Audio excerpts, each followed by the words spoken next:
अधिवक्ताओं की सुरक्षा को लेकर सौंपा गया ज्ञापन। प्रोटेक्शन एक्ट लागू करने की मांग।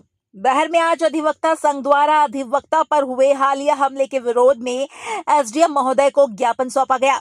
इस दौरान बड़ी संख्या में अधिवक्ता न्यायालय परिसर से एकत्र होकर प्रशासनिक कार्यालय पहुंचे और अधिवक्ताओं की सुरक्षा सुनिश्चित करने की मांग उठाई।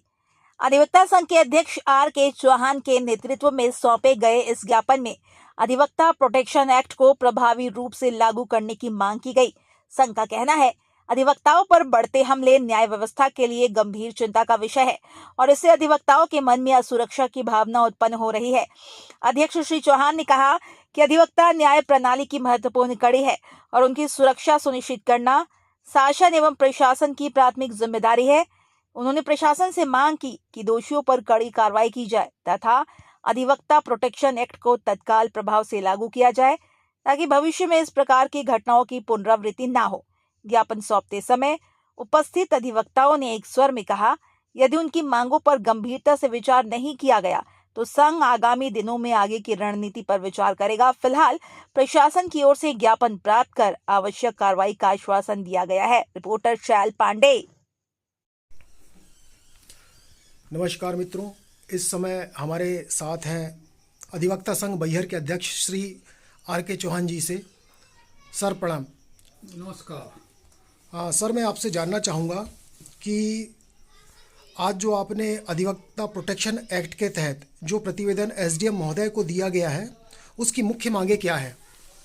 आज मुख्य रूप से अधिवक्ताओं की सुरक्षा को लेकर माननीय मुख्यमंत्री मध्य प्रदेश शासन के नाम से ज्ञापन सौंपा गया है कि अधिवक्ता संरक्षण अधिनियम जो भारत देश के एक राज्य में तो लागू है, परंतु हमारे मात्र राजस्थान में, मध्य प्रदेश में आज तक अधिवक्ताओं की सुरक्षा को लेकर अधिवक्ता संरक्षण अधिनियम लाए जाने पर बहुत समय से अधिवक्ताओं ने के द्वारा मांग की गई है, परंतु इस मांग पर आज तक ध्यान नहीं दिया गया।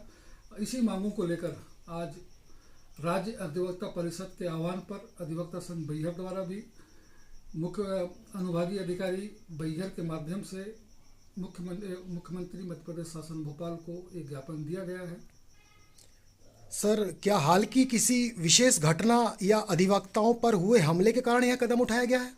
हाँ, समय समय पर पहले भी अधिवक्ताओं के ऊपर जब भी कोई अत्याचार या अपराध या किसी प्रकार की घटना, आपराधिक घटना घटित हुई, तब भी ये कदम उठाया गया। लेकिन मुख्य रूप से वर्तमान में शिवपुरी जिला के तहसील करेरा के अधिवक्ता संघ के एक सदस्य थे हमारे सम्माननीय संजय सक्सेना जी, और संजय सक्सेना जी दिनांक 14/2/2026 को अपने घर से अधिवक्ता कार्य के लिए कोर्ट जा रहे थे। उसी समय न्यायालय पहुंचने के पहले ही रास्ते में अपराधियों के द्वारा गोली मारकर उनकी निर्मम हत्या कर दी गई।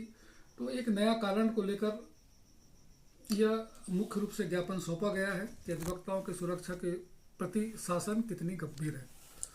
सर, आप प्रशासन से इस प्रतिवेदन पर किस प्रकार की कार्रवाई और समय सीमा की अपेक्षा रखते हैं? हमने मुख्य रूप से जो ज्ञापन सौंपा है उसमें हमने स्पष्ट रूप से कहा है कि सबसे पहले हम 15 दिन का ये अल्टीमेटम दे रहे हैं कि इस एक्ट को लागू किया जाए। यदि 15 दिन के अंदर शासन हमारे दिए गए ज्ञापन या मांग पर कोई कदम नहीं उठाती है या उसे पूरा नहीं करती है, तो राज्य अधिवक्ता परिषद के बैनर तले समस्त अधिवक्तागण के द्वारा कड़ा विरोध किया जाएगा और यह विरोध अंतिम प्रकृति का होगा। ये बिल्कुल हमने निर्णय लिया हुआ है और हमारे ज्ञापन में स्पष्ट रूप से चेतावनी भी दी गई है। सर, आप आम जनता को क्या संदेश देना चाहेंगे, विशेषकर न्याय व्यवस्था में अधिवक्ताओं की सुरक्षा को लेकर? देखिए, भारत में न्यायपालिका का विशेष महत्व है और न्यायपालिका में अगर मुख्य रूप से देखें तो अधिवक्ता भी एक कोर्ट ऑफिसर होता है और प्रोफेशनल व्यक्ति है, और प्रोफेशनल व्यक्तियों की सुरक्षा के लिए और जनता का सीधा जुड़ाव न्यायपालिका से होता है। न्यायपालिका अगर स्वतंत्र रूप से कार्य नहीं करेगी या न्यायपालिका में काम करने वाले व्यक्ति किसी के दबाव में आ जाएंगे तो क्या इस लोगों को स्वतंत्र न्याय जनता को नहीं मिल पाएगी। आम जनता को सुलभ और स्वतंत्र और निष्पक्ष न्याय मिले, इस दृष्टि से समस्त अधिवक्तागण कार्य करते हैं।